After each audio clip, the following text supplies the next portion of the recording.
ಶ್ರೀ ಗುರುಭ್ಯೋ ನಮಃ. ಧ್ಯಾನಂ ನಿಶ್ಚಿತ ತತ್ವಸ್ಯ ಅಂತೇಳಿ ಶಾಸ್ತ್ರದಲ್ಲಿ ಒಂದು ಮಾತು ಬರ್ತದೆ. ಭಗವಂತನನ್ನು ಧ್ಯಾನ ಮಾಡಬೇಕು ಅಂಥೇಳಿ ಭಾಗವತದ ಆದ್ಯ ಪದ್ಯದಲ್ಲಿ ಸತ್ಯಂ ಪರಂ ಧೀಮಹಿ ಅಂಥೇಳಿ ಧ್ಯಾನ ಮಾಡ್ರಿ ಅಂಥೇಳಿ ವೇದವ್ಯಾಸದೇವರು ಆಜ್ಞೆ ಮಾಡಿದ್ದಾರೆ. ಧ್ಯಾನ ಮಾಡಬೇಕು ಅಂತಂದರೆ ಮೊದಲಿಗೆ ತತ್ವ ಅಂತ ಅನ್ನೋದು ಒಂದು ನಿಶ್ಚಯ ಆಗಬೇಕು. ತತ್ವ ನಿಶ್ಚಯ ಆಗದ ಹೊರತು ಭಗವಂತನನ್ನು ಧ್ಯಾನ ಮಾಡಲಿಕ್ಕೆ ಬರೋದು. ತತ್ವ ನಿಶ್ಚಯ ಆಗಬೇಕು ಅಂತಂದ್ರೆ ಮೊದಲಿಗೆ ಜ್ಞಾನ ಮಾಡ್ಕೊಳ್ಬೇಕು. ಯಾವ ಜ್ಞಾನ ಮಾಡಿಕೊಳ್ಳೋದ್ರಿಂದ ತತ್ವ ನಿಶ್ಚಯ ಆಗ್ತದೆ ಅಂತ ಒಂದು ಪ್ರಶ್ನೆ. ಅದಕ್ಕೆ ಒಬ್ಬ ಹಿರಿಯರ ಜ್ಞಾನಿಗಳ ಒಂದು ಮಾತು ಇದೆ. ತತ್ವ ನಿರ್ಣಯ ಅಪ್ರಾಪ್ಯ ತ್ರಯ್ಯಾಂ ಮೀಮಾಂಸಕೋ ಯಥ ಅಂತೇಳಿ ಒಂದು ಮಾತು, ಹಿರಿಯರ ಒಂದು ಮಾತು. ಜ್ಞಾನವನ್ನು ಹೇಗೆ ಪಡೆದುಕೊಳ್ಬೇಕು? ಜ್ಞಾನ ಪಡೆದುಕೊಳ್ಳುವ ಸಂದರ್ಭದಲ್ಲಿ ನಮಗೆ ಸಂಶಯ ಬಂದರೆ, ನಿಶ್ಚಯ ಆಗಿಲ್ಲ ಅಂದರೆ ಏನು ಮಾಡಬೇಕು? ಅದಕ್ಕೆ ಜ್ಞಾನಿಗಳು ಹೇಳ್ತಾರೆ, ತತ್ವ ನಿರ್ಣಯ ಅಪ್ರಾಪ್ಯ. ಒಂದು ವೇದವನ್ನು ನಾವು ಅಧ್ಯಯನ ಮಾಡ್ತೀವಿ, ಒಂದು ವೇದ ಮಂತ್ರ ನೋಡ್ತೇವೆ, ಅದನ್ನು ಅರ್ಥ ಮಾಡಿಕೊಳ್ಬೇಕು ಅಂತ ಪ್ರಯತ್ನ ಮಾಡ್ತೇವೆ. ಆ ಪ್ರಯತ್ನ ಮಾಡಬೇಕಾದ್ರೆ ಅನೇಕ ಸಂಶಯಗಳು ಬಂದ್ಬಿಡುತ್ತೆ. ಯಾವ ಸಂದರ್ಭದಲ್ಲಿ ಈ ಶಬ್ದ ಪ್ರಯೋಗ ಮಾಡಿದ್ರು, ಈ ಶಬ್ದಕ್ಕೆ ಏನು ಅರ್ಥ ಮಾಡಬೇಕು, ಹೀಗೆ ನಾನಾ ವಿಧವಾದ ಸಂಶಯಗಳು ಬಂದಾಗ ಅದಕ್ಕೆ ಏನು ಮಾಡಬೇಕು? ಅದಕ್ಕೆ ದೊಡ್ಡವರು ಹೇಳ್ತಾರೆ, ತ್ರಯ್ಯಾಂ ಮೀಮಾಂಸಕೋ ಯಥ. ವೇದಗಳ ಅರ್ಥಗಳನ್ನು ನಾವು ಅರ್ಥ ಮಾಡಿಕೊಳ್ಳಲಿಕ್ಕೆ ಪ್ರಯತ್ನ ಮಾಡಬೇಕಾದ್ರೆ ಮಾಡುವಾಗ ನಮಗೆ ತತ್ವ ನಿರ್ಣಯ ಆಗುವುದಿಲ್ಲ, ಅನೇಕ ಸಂಶಯಗಳು ಹುಟ್ಟುಬರುತ್ತೆ. ಅದಕ್ಕೆ ಮೀಮಾಂಸಕೋ ಯಥ ಅಂತೇಳಿ ಒಂದು ದೃಷ್ಟಾಂತ ಕೊಡ್ತಾರೆ. ಮೀಮಾಂಸಕ ಅಂತಂದ್ರೆ ಬ್ರಹ್ಮಮೀಮಾಂಸ ಅಂತ. ಹೀಗಾಗಿ ಬ್ರಹ್ಮಮೀಮಾಂಸಾ ಶಾಸ್ತ್ರ ಅಂದ್ರೆ ಬ್ರಹ್ಮಸೂತ್ರಗಳು. ಈ ಬ್ರಹ್ಮಸೂತ್ರಗಳನ್ನು ನಾವು ಯಾವಾಗ ನಾವು ಅಧ್ಯಯನ ಮಾಡ್ತೀವಿ ಆವಾಗ ಆ ವೇದಗಳ ಅರ್ಥಗಳಲ್ಲಿ ಬರ್ತಕ್ಕಂತಹ ಅನೇಕ ಸಂಶಯಗಳನ್ನು ನಾವು ಪರಿಹಾರ ಮಾಡ್ಕೊಳ್ಳಿಕ್ಕೆ ಬರ್ತದೆ. ಯಾವಾಗ ಬ್ರಹ್ಮಸೂತ್ರಗಳನ್ನು ನಾವು ಅರ್ಥ ಮಾಡ್ಕೊಳ್ಳೋದು ಅಂತಂದ್ರೆ ಬಹಳ ಕಠಿಣ. ಯಾಕಂದ್ರೆ ಕೆಲವೇ ಅಕ್ಷರಗಳಲ್ಲಿ ಸಾವಿರಾರು ಅರ್ಥಗಳನ್ನು ತುಂಬಿ ವೇದವ್ಯಾಸದೇವರು ಆ ಸೂತ್ರಗಳನ್ನು ರಚನೆ ಮಾಡಿರ್ತಾರೆ. ಆದ್ದರಿಂದ ಅಂತಹ ಕಠಿಣವಾದ ಸೂತ್ರಗಳ ಅರ್ಥ ಆಗಬೇಕು ಅಂತಂದ್ರೆ, ವೇದವ್ಯಾಸದೇವರ ಅನುಗ್ರಹ ಆಗಬೇಕು ಅಂದ್ರೆ ಅವರ ಶಿಷ್ಯರಾದ ಆಚಾರ್ಯರ ಮಧ್ವಾಚಾರ್ಯರ ಅನುಗ್ರಹ ಆಗಬೇಕು. ಮಧ್ವಾಚಾರ್ಯರ ಅನುಗ್ರಹ ಆಗಬೇಕು ಅಂದ್ರೆ ಅವರು ಬರೆದಿರ್ತಕ್ಕಂತಹ ಗ್ರಂಥಗಳನ್ನು ಓದಬೇಕು. ಅಂದ್ರೆ ಅನುವ್ಯಾಖ್ಯಾನ, ಭಾಷ್ಯ ಇತ್ಯಾದಿ ಗ್ರಂಥಗಳನ್ನು ಅಧ್ಯಯನ ಮಾಡಬೇಕು. ಅವರ ಗ್ರಂಥಗಳ ಅಧ್ಯಯನ ಮಾಡಬೇಕು. ಅದು ಅರ್ಥ ಆಗಬೇಕು ಅಂತಂದ್ರೆ ಅವರ ಶಿಷ್ಯರಾದ ಟೀಕಾಕೃತ್ಪಾದರ ತೀರ್ಥರ ಅನುಗ್ರಹ ಆಗಬೇಕು. ಅವರು ಬರೆದಿರ್ತಕ್ಕಂತಹ ಗ್ರಂಥಗಳ ಅಧ್ಯಯನ ಆಗಬೇಕು. ಅವರು ಬರೆದಿರ್ತಕ್ಕಂತಹ ಸುಧಾದಿ ಗ್ರಂಥಗಳ ಜ್ಞಾನ ಆಗಬೇಕು ಅಂತಂದ್ರೆ ಮತ್ತೆ ವ್ಯಾಖ್ಯಾನಕಾರರ, ಟಿಪ್ಪಣಿಕಾರರ ಅನೇಕ ಜ್ಞಾನಿಗಳ, ನಮ್ಮ ಗುರುಗಳ ಒಂದು ವಿಶೇಷ ಅನುಗ್ರಹ ಆಗಬೇಕು. ಹೀಗೆ ಇಷ್ಟೆಲ್ಲ ಜ್ಞಾನಿಗಳ, ದೇವತೆಗಳ, ಭಗವಂತನ ಅನುಗ್ರಹ ಅಂತ ಅನ್ನೋದಾಯಿತು ಅಂತಂದ್ರೆ ಆವಾಗ ಬ್ರಹ್ಮಸೂತ್ರದ ಅರ್ಥ ಆಗುತ್ತೆ. ಆ ಬ್ರಹ್ಮಸೂತ್ರಗಳ ಅರ್ಥದಿಂದ ನಮಗೆ ವೇದಗಳ ಅರ್ಥ ಅಂತ ಅನ್ನೋದನ್ನು ನಾವು ಮಾಡಿಕೊಳ್ಳಿ ಬರ್ತದೆ. ಹಾಗಾದ್ರೆ ಇದರಲ್ಲಿ ಯಾವುದು ಮೊದಲು ಅಂತ ಪ್ರಶ್ನೆ. ಶಾಸ್ತ್ರಾಧ್ಯಯನದ ಬ್ರಹ್ಮಸೂತ್ರ ಮೊದಲಾದ ಗ್ರಂಥಗಳ ಅಧ್ಯಯನ ಮೊದಲು, ಅಥವಾ ವೇದಗಳ ಅರ್ಥವನ್ನು ಮಾಡಲಿಕ್ಕೆ ಹೋದಾಗ ಬಂದ ಸಂಶಯ ಪರಿಹಾರಕ್ಕಾಗಿ ಶಾಸ್ತ್ರ ಅಧ್ಯಯನ ಮಾಡುವುದು, ಯಾವುದು ಮೊದಲು ಅಂತ ಒಂದು ಪ್ರಶ್ನೆ ಬರ್ತದೆ. ಅದಕ್ಕೆ ಆಚಾರ್ಯರು ಒಂದು ಸಂದರ್ಭದಲ್ಲಿ ಉತ್ತರ ಹೇಳ್ತಾರೆ, ಚತುರ್ವೇದ ಸಂಸ್ಕಾರವತಾಮೇವ ಬ್ರಹ್ಮವಿದ್ಯಾಯಾಂ ಅಧಿಕಾರ. ಒಬ್ಬ ಬ್ರಾಹ್ಮಣನಾದವನು ಅಪರೋಕ್ಷ ಜ್ಞಾನ ಪಡಿಬೇಕು ಅಂತಂದರೆ ಮೊದಲಿಗೆ ವೇದಾಧ್ಯಯನವನ್ನು ಮಾಡಬೇಕು.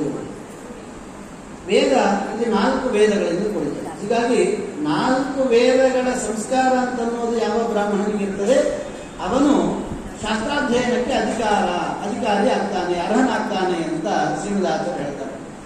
ಇವತ್ತಿನ ಕಾಲಕ್ಕೆ ನಾವು 4 ವೇದಗಳನ್ನು ಅಧ್ಯಯನ ಮಾಡೋದ್ರೊಳಗೆ ವಯಸ್ಸು ಮುಗಿತಾ ಬಂದ್ಬಿಡುತ್ತೆ. ವಯಸ್ಸು ಮುಗಿತಾ ಬಂದಂತೆ ಯೌವನ ಬಂದು ಮುಂದೆ ಆ ಶಾಸ್ತ್ರಾಧ್ಯಯನಕ್ಕೆ ಬುದ್ಧಿ ಅಂತ ಒಂದು ಕಡಿಮೆ ಆಗ್ಬಿಡುತ್ತೆ. ಬಹಳ ಕಷ್ಟ. ಅದಕ್ಕೆ ಶ್ರೀಮದಾಚಾರ್ಯರು ಒಂದು ಅವಕಾಶ ಮಾಡಿಕೊಡ್ತಾರೆ. ಸ್ವವೇದ ವ್ರತ ಯುಕ್ತಸ್ಯ ನಾವೇದ ವ್ರತಿನ ಕ್ವಚಿತ್.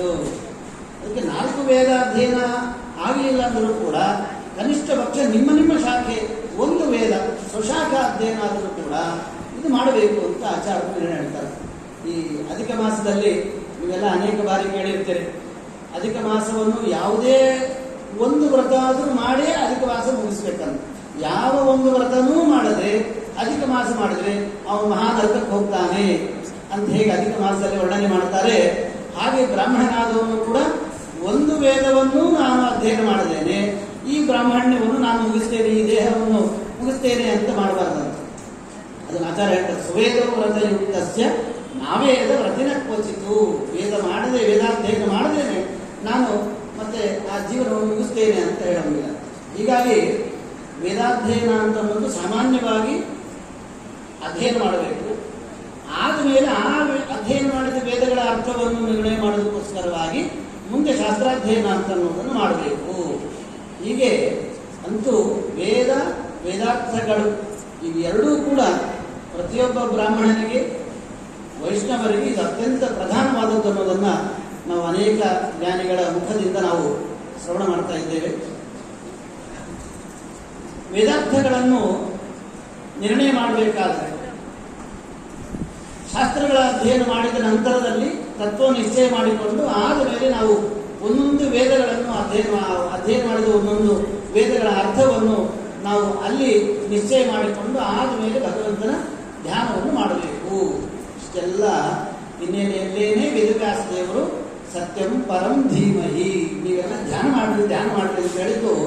ಧ್ಯಾನ ಮಾಡಬೇಕು ಅಂದರೆ ನೀವೆಲ್ಲರೂ ತತ್ವ ನಿಶ್ಚಯ ಮಾಡಿಕೊಂಡು ವೇದಗಳ ಮೂಲಕವಾಗಿ ನನ್ನನ್ನು ಪಡೆಯಿರಿ.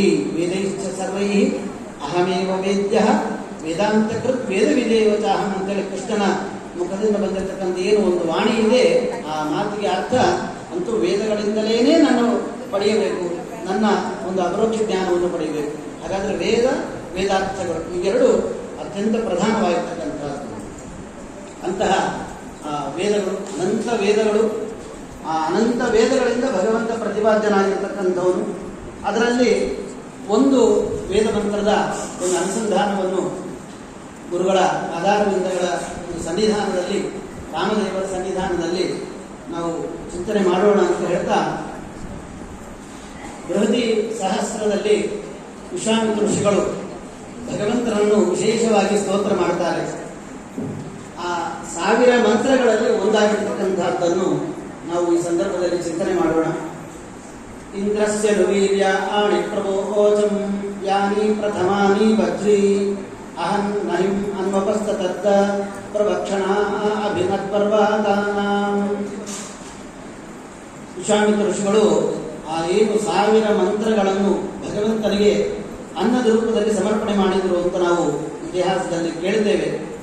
ಭಗವಂತನಿಗೆ ನಾವು ನಿತ್ಯದಲ್ಲಿ ಸಮರ್ಪಣೆ ಮಾಡುವ ಏನು ಒಂದು ಅನ್ನ ಇದೆ, ಅದಕ್ಕಿಂತಲೂ ಹೆಚ್ಚು ಭಗವಂತನಿಗೆ ಪ್ರೀತಿ ಆಗ್ತಕ್ಕಂಥದ್ದು ಈ ಅನ್ನ ಅಂತ ಹೇಳಿ ನಾವು ಇತಿಹಾಸದಿಂದ ತಿಳಿದುಕೊಳ್ತಾ ಬರ್ತಾ ಇದ್ದೇವೆ. ಇಂತಹ ಒಂದು ವೇದ ಮಂತ್ರ, ಈ ವೇದ ಮಂತ್ರದಲ್ಲಿ ಭಗವಂತನ ಸ್ವರೂಪ ಚಿಂತನೆ ಹೇಗೆ ಮಾಡಬೇಕು, ಭಗವಂತನ ಮಹಿಮಾ ಏನು ಅನ್ನೋದನ್ನ ಇಲ್ಲಿ ವರ್ಣನೆ ಮಾಡಿದ್ದಾರೆ. ಭಗವಂತನ ಮಹಿಮಾ ಮತ್ತು ಭಗವಂತನ ಭಕ್ತನಾಗಿರ್ತಕ್ಕಂತಹ ಇಂದ್ರದೇವರ ಮಹಿಮಾ, ಇವರ ವರ್ಣನೆ ಅಂತ ಅನ್ನೋದನ್ನು ವಿಶೇಷವಾಗಿ ಇಲ್ಲಿ ಪ್ರತಿಪಾದಿಸಲ್ಪಟ್ಟಿರ್ತಕ್ಕಂತಹದ್ದು. ಇಂದ್ರಸ್ಯನು ವೀರ್ಯಾಣಿ ಪ್ರವೋಚಂ, ಇಂದ್ರಸ್ಯ ಪ್ರವೋಚಂ ವೇದ ಪುರುಷ ವರ್ಣನೆ ಮಾಡಬೇಕಾದ್ರೆ ಇಂದ್ರನ ವಿಶೇಷವಾಗಿರ್ತಕ್ಕಂತಹ ಮಹಿಮೆಯನ್ನು ನಾನು ವರ್ಣನೆ ಮಾಡ್ತೇನೆ ಅಂತ ಹೇಳಿಕೊಳ್ಳ. ಹೇಳಬೇಕಾದ್ರೆ ಒಂದೊಂದು ಶಬ್ದಗಳಲ್ಲಿ ವಿಶೇಷವಾದ ಅರ್ಥವನ್ನು ಅನುಸಂಧಾನ ಮಾಡುತ್ತಾ ವೇದ ಪುರುಷ ತಿಳಿಸಿಕೊಡ್ತಾನೆ. ಇಂದ್ರಸ್ಯ, ಇಂದ್ರಸ್ಯ ಅನ್ನೋ ಶಬ್ದಕ್ಕೆ ಸಾಮಾನ್ಯವಾಗಿ ಇಂದ್ರ ಅಂತ ಪ್ರಯೋಗ ಮಾಡಿದ ಕೂಡಲೇ, ಆ ಶಬ್ದೋಚ್ಚಾರಣೆ ಮಾಡಿದ ಕೂಡಲೇ ಎಲ್ಲರಿಗೂ ಗೊತ್ತಾಗೋದು ಏನು ಅಂತಂದ್ರೆ ಇಂದ್ರ ಅಂತ ಒಬ್ಬ ವ್ಯಕ್ತಿಯ ಹೆಸರು, ಒಬ್ಬ ದೇವತೆ ಅಂತ ನಮಗೆ ಗೊತ್ತಾಗುತ್ತೆ. ಆದರೆ ವೇದ ಪುರುಷ ಅವನು ಹೇಳಬೇಕಾದ್ರೆ ಹೇಳ್ತಾರೆ ಇಂದ್ರ ಅಂತಂದ್ರೆ ಪ್ರಸಿದ್ಧನಾದವನು, ಪ್ರಸಿದ್ಧನಾದ ವ್ಯಕ್ತಿಯ ಬಗ್ಗೆ ಅವನ ವೀರ್ಯಾಣಿ ಪ್ರವಚನ ಬಹಳ ಸೂಕ್ಷ್ಮವಾಗಿ ವೇದ ಪುರುಷ ನಮಗೆ ತಿಳಿಸಿಕೊಡ್ತಾ ಇದ್ದಾನೆ. ಇಂದ್ರ ಅಂತ ಶಬ್ದಕ್ಕೆ ಇಂದ್ರ ಅಂತನೂ ಅರ್ಥ ಇದೆ, ಮುಂದೆ ಬರ್ತದೆ. ಆದರೆ ಇಂದ್ರ ಅನ್ನೋ ಶಬ್ದಕ್ಕೆ ಪ್ರಸಿದ್ಧ, ಪ್ರಸಿದ್ಧನಾದ ವ್ಯಕ್ತಿಯ ಮತ್ತೆ ವೀರ್ಯಾಣಿ ಪ್ರವಚನ. ಇಲ್ಲಿ ಯಾಕೆ ಪ್ರಸಿದ್ಧ ಅಂತ ಅರ್ಥ ಮಾಡಬೇಕು? ಇಂದ್ರ ಅಂತಲೇ ಸಾಕ್ಷಾತ್ತಾಗಿ ಅರ್ಥ ಮಾಡಬಹುದಲ್ಲ. ಅದಕ್ಕೆ ಸಾಮಾನ್ಯವಾಗಿ ಒಂದು ಊರಿನಲ್ಲಿ ಯಾರಾದರೂ ಒಬ್ಬ ವಿದ್ವಾಂಸರು ಪ್ರವಚನಕ್ಕೋಸ್ಕರವಾಗಿ ಬಂದಾಗ, ಅವಾಗ ಆ ಪ್ರವಚನಕ್ಕಿಂತ ಪೂರ್ವದಲ್ಲಿ ಆ ವ್ಯಕ್ತಿಯ ಒಂದು ಪರಿಚಯವನ್ನು ಅಲ್ಲಿರ್ತಕ್ಕಂಥ ಅಧಿಕಾರಿಗಳು ಪರಿಚಯ ಮಾಡಿಕೊಡ್ತಾರೆ. ಆ ಪರಿಚಯ ಮಾಡಿಕೊಡ್ಬೇಕಾದ್ರೆ ಮೊದಲಿಗೆ ಅವರ ಹೆಸರು ಹೇಳೋದಿಲ್ಲ, ಅವರ ವಿಶೇಷವಾದ ಸಾಧನೆಗಳನ್ನು ಹೇಳ್ತಾ ಇವರು ಡಾಕ್ಟರೇಟ್ ಮಾಡಿದವರು, ಇಂತಹ PhD ಮಾಡಿದವರು, ಇಂತಹ ಮತ್ತೆ ಜ್ಞಾನಿಗಳ ಶಿಷ್ಯರು ಅಂಥೇಳಿ ಅವರಿಗೆ ಸಂಬಂಧಪಟ್ಟಿರ್ತಕ್ಕಂತಹ ಪ್ರಸಿದ್ಧವಾದ ಅವರು ಮಾಡಿದ ಸಾಧನೆಗಳನ್ನೆಲ್ಲ ಮೊದಲಿಗೆ ಹೇಳ್ತಾ ಆದ ಮೇಲೆ ಆ ವ್ಯಕ್ತಿಯ ಆ ಬ್ರಾಹ್ಮಣನ ಆಚಾರ್ಯರ ಹೆಸರನ್ನು ಹೇಳ್ತಾರೆ. ಇದು ನಾವು ಲೌಕಿಕದಲ್ಲಿ ನೋಡಿರ್ತಕ್ಕಂಥದ್ದು, ಅನುಭವಿಸಿರ್ತಕ್ಕಂಥದ್ದು. ಹಾಗೇನೆ ವೇದಪುರುಷನು ಕೂಡ ನಮಗೆ ಇಂದ್ರನ ಬಗ್ಗೆ ಹೇಳಬೇಕಾದ್ರೂ ಕೂಡ ಮೊದಲಿಗೆ ಇಂದ್ರಸ್ಯ ಅಂದ್ರೆ ಪ್ರಸಿದ್ಧನಾದ ಆ ವ್ಯಕ್ತಿಯ ಮತ್ತೆ ಕರ್ಮಾಣಿ ವೀರ್ಯಾಣಿ ಪ್ರಬೋಧ. ಹೀಗಾಗಿ ಪ್ರಸಿದ್ಧ ಅಂತೇಳಿ ಇಲ್ಲಿ ಅರ್ಥ ಮಾಡಬೇಕು ಅಂತ ನಮ್ಗೆ ತಿಳಿಸಿಕೊಡ್ತಾರೆ. ಅದಕ್ಕೆ ಇನ್ನೂ ಅನೇಕ ಅರ್ಥಗಳನ್ನು ಮುಂದೆ ಹೇಳ್ತೇನೆ.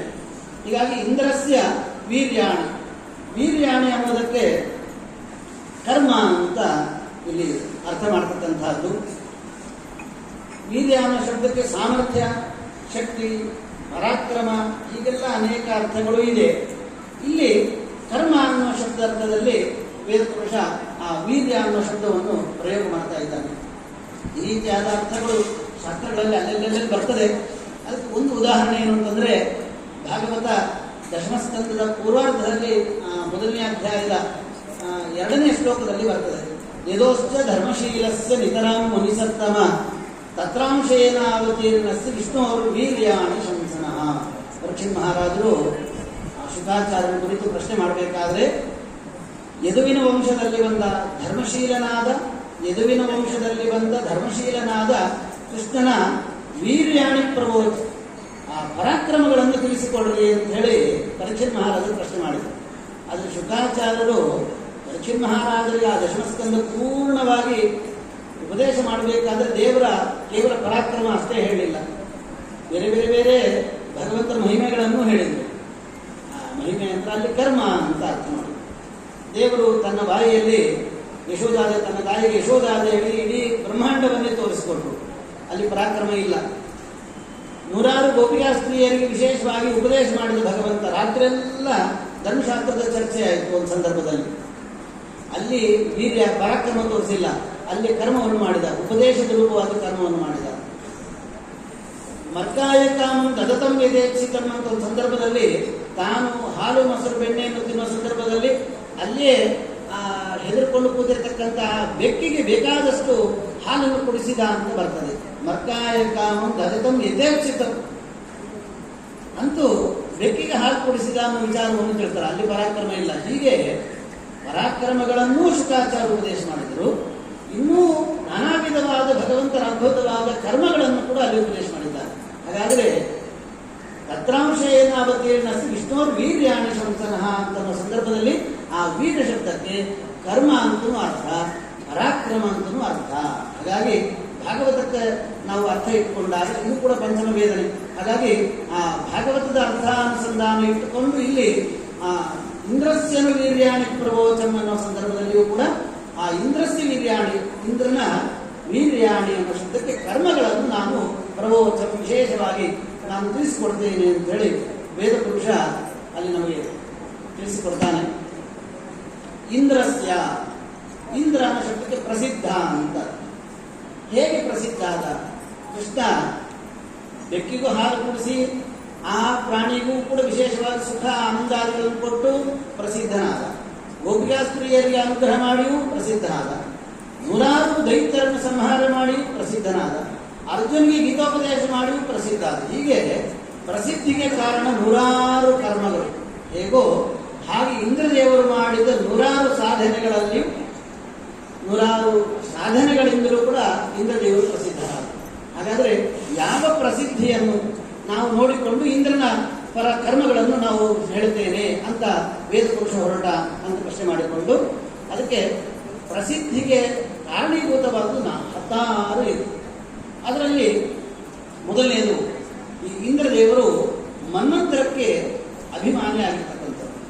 ಏನು 14 ಮನ್ವಂತರಗಳು: ಸ್ವಯಂಭೂ ಮನ್ವಂತರ, ಸ್ವಾರೋಚಿಷ, ಉತ್ತಮ, ತಾಪಸ, ರೈವತ, ಚಾಕ್ಷುಷ, ಶ್ರಾದ್ದದೇವ ಅಂದ್ರೆ ವೈವಸ್ವತ ಮನು, ಸಾವರಣಿ, ದಕ್ಷ ಸಾವರಣಿ, ಬ್ರಹ್ಮ ಸಾವರಣಿ, ಧರ್ಮ ಸಾವರಣಿ, ಋತು ಸಾವರಣಿ, ವೇದ ಸಾವರಣಿ, ಇಂದ್ರ ಸಾವರ್ಣಿ, ಹೀಗೆ 14 ಮನ್ವಂತರಗಳು. ಅದರಲ್ಲಿ ಮೊದಲು ಯಜ್ಞನಾಮ ಪರಮಾತ್ಮ, ಆದಮೇಲೆ ರೋಚನ ಅಂತ ವಾಯುದೇವರು, ಹೀಗೆ 6 ಮನ್ವಂತರಗಳ ನಂತರದಲ್ಲಿ 7ನೇ ಮನ್ವಂತರ ಏನು ವೈವಸ್ತ ಮನ್ವಂತರ ನಡೀತಾ ಇದೆ. ಈ ವೈವಸ್ತ ಮನ್ವಂತರದಲ್ಲಿ ಪುರಂದರ ಎಂಬ ಹೆಸರಿನ ಇಂದ್ರ. ಹಾಗಾಗಿ ಸ್ವರ್ಗವನ್ನು ಆಳಿದವನು 3 ಅಶ್ವಮೇಧಯಾಗ ಮಾಡಿ ಭಗವಂತನ ಪ್ರಸಾದದಿಂದ, ಭಗವಂತನ ಪೂರ್ಣಾನುಗ್ರಹದಿಂದ ಸ್ವರ್ಗವನ್ನು ಆಳ್ತಾ ಇದ್ದಾನೆ ಅಂದರೆ ಎಷ್ಟು ದೊಡ್ಡ ಪ್ರಸಿದ್ಧನಾದವನು. ಹೀಗಾಗಿ ಯಜ್ಞದ ಮೂಲಕವಾಗಿ ಭಗವಂತನ ಪೂರ್ಣಾನುಗ್ರಹದಿಂದ ಪ್ರಸಿದ್ಧನಾದ ಇಂದ್ರನ ಕರ್ಮಗಳನ್ನು ನಾನು ಹೇಳ್ತೇನೆ ಅಂತ ಈ ಪ್ರಸಿದ್ಧವನ್ನು ತಗೋಬೇಕು.